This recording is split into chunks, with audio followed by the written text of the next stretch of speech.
শহরে ভয়াবহ যুদ্ধ শুরু হয়েছিল।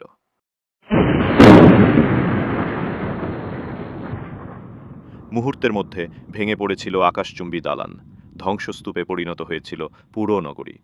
চারদিকে বিষাক্ত ধোঁয়া। প্রাণে বাঁচতে আমি বাধ্য হয়েছি শহর ছেড়ে পালাতে। কিন্তু শহরের সহজ জীবন ছেড়ে যখন বুনো প্রকৃতিতে আশ্রয় নিলাম, তখনই বুঝলাম এখানে বেঁচে থাকা মোটেও সহজ নয়।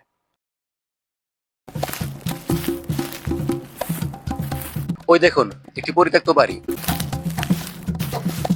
দেখুন, এই যে এই গাছটা দেখুন। এই গাছটা স্থানীয়ভাবে অনেকেই গন্ধা ঘাস বা উচুন্টি গাছ নামে চেনে। লোকমুখে শোনা যায় এই গাছ আগুনে পুড়লে যে ধোঁয়া ওঠে তাতে মশা দূরে সরে যায়। যথেষ্ট পেছে, মশা কিছুটা দূর হবে। আমরা সারাদিন হাঁটতে হাঁটতে এখন এসে পৌঁছেছি একটি নদীর পাড়ে। নদীতে প্রচুর পানি আর তীব্র স্রোত বইছে। এদিকে অন্ধকার নেমে আসছে, তাই আমি এখন কোনোভাবেই নদীতে নামতে চাই না। বরং অন্ধকার পুরোপুরি নামার আগেই এখানেই একটি নিরাপদ জায়গা খুঁজে রাত কাটানোর ব্যবস্থা করব। এটি বিশাল নদী, ভরাট মৌসুম, আর পাশে বিশাল কাশবনের জঙ্গল। এখানে কুমির ডিম পাড়তে বা শিকার করতে আসতে পারে, যা একেবারেই অস্বাভাবিক কিছু নয়। এর সাথে শিয়াল, সাপ কিংবা অন্যান্য ক্ষতিকর প্রাণী ও কীটপতঙ্গ আসা যাওয়া করতে পারে। তাই রাতে নিরাপদ থাকার জন্য আমি আগুন জ্বালাবো। আগুন শুধু নিরাপত্তাই দেবে না, এটি আমাকে অতিরিক্ত ঠান্ডা থেকে উষ্ণতা দেবে এবং খাবার রান্না করতেও সাহায্য করবে। সকালে ফাঁদে ধরা মাছগুলো আমি আগুনে সামান্য ছেঁকে রেখেছিলাম যাতে নষ্ট না হয়। এখন সেই মাছগুলো আবার আগুনে ছেঁকে খাওয়ার উপযোগী করব। আগামী দিনের চ্যালেঞ্জের জন্য নিজেকে নতুন করে প্রস্তুত করতে পারবো এখানে। সন্ধ্যার এই মৃদু ঠান্ডা বাতাসে খোলামেলা জায়গায় বসে আমি মাছ পুড়িয়ে খাচ্ছি। এসব মাছ শরীরকে প্রোটিন, ভিটামিন, খনিজ এবং শক্তি দেয়। এগুলো পেট ভরাচ্ছে, পাশাপাশি শরীরকে চলার জন্য শক্তি যোগাচ্ছে। টিকে থাকার জন্য খাবার প্রয়োজন। প্রায় 3 থেকে 4 দিন খাবার না পেলে শরীর দুর্বল হয়ে আসে। আর পানি ছাড়া মানুষ সাধারণত 3 দিন পর্যন্ত টিকে থাকে। তারপর শরীর ক্রমেই বিপদের মুখে পড়ে।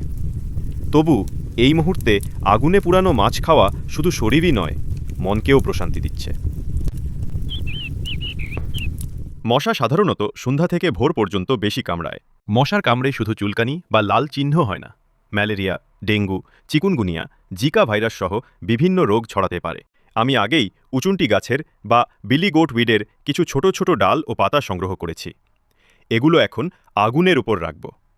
লোকমুখে শোনা যায় এই গাছ আগুনে পুড়লে যে ধোঁয়া ওঠে তাতে মশা দূরে সরে যায়। তাই আজ আমি সেটা পরীক্ষা করতে যাচ্ছি। এগুলো আগুনের ওপর রাখলে ধীরে ধীরে ধোঁয়া হবে ও একটি ঝাঁঝালো রকমের আরোমা হবে। একটা আলাদা গন্ধ ছড়িয়ে পড়ছে চারপাশে, একটু ঝাঁঝালো কিন্তু প্রকৃতির গন্ধে ভরা। কিছুক্ষণ পর আমি লক্ষ্য করলাম যে মশাগুলো একটু আগে কানে গুনগুন করছিল এখন অনেকটাই কমে গেছে। হয়তো পুরোপুরি মশা তাড়াবে না, কিন্তু এই জঙ্গলে যখন কোনো রাসায়নিক স্প্রে বা কয়েল নেই, তখন এই বিলি গোট উইড সত্যিই একটা প্রাকৃতিক সমাধান। প্রকৃতি আমাদের যত সমস্যার সৃষ্টি করে তার মধ্যেই লুকিয়ে রাখে তার সমাধানও। আজ সেই প্রমাণ আমি নিজ চোখে দেখলাম।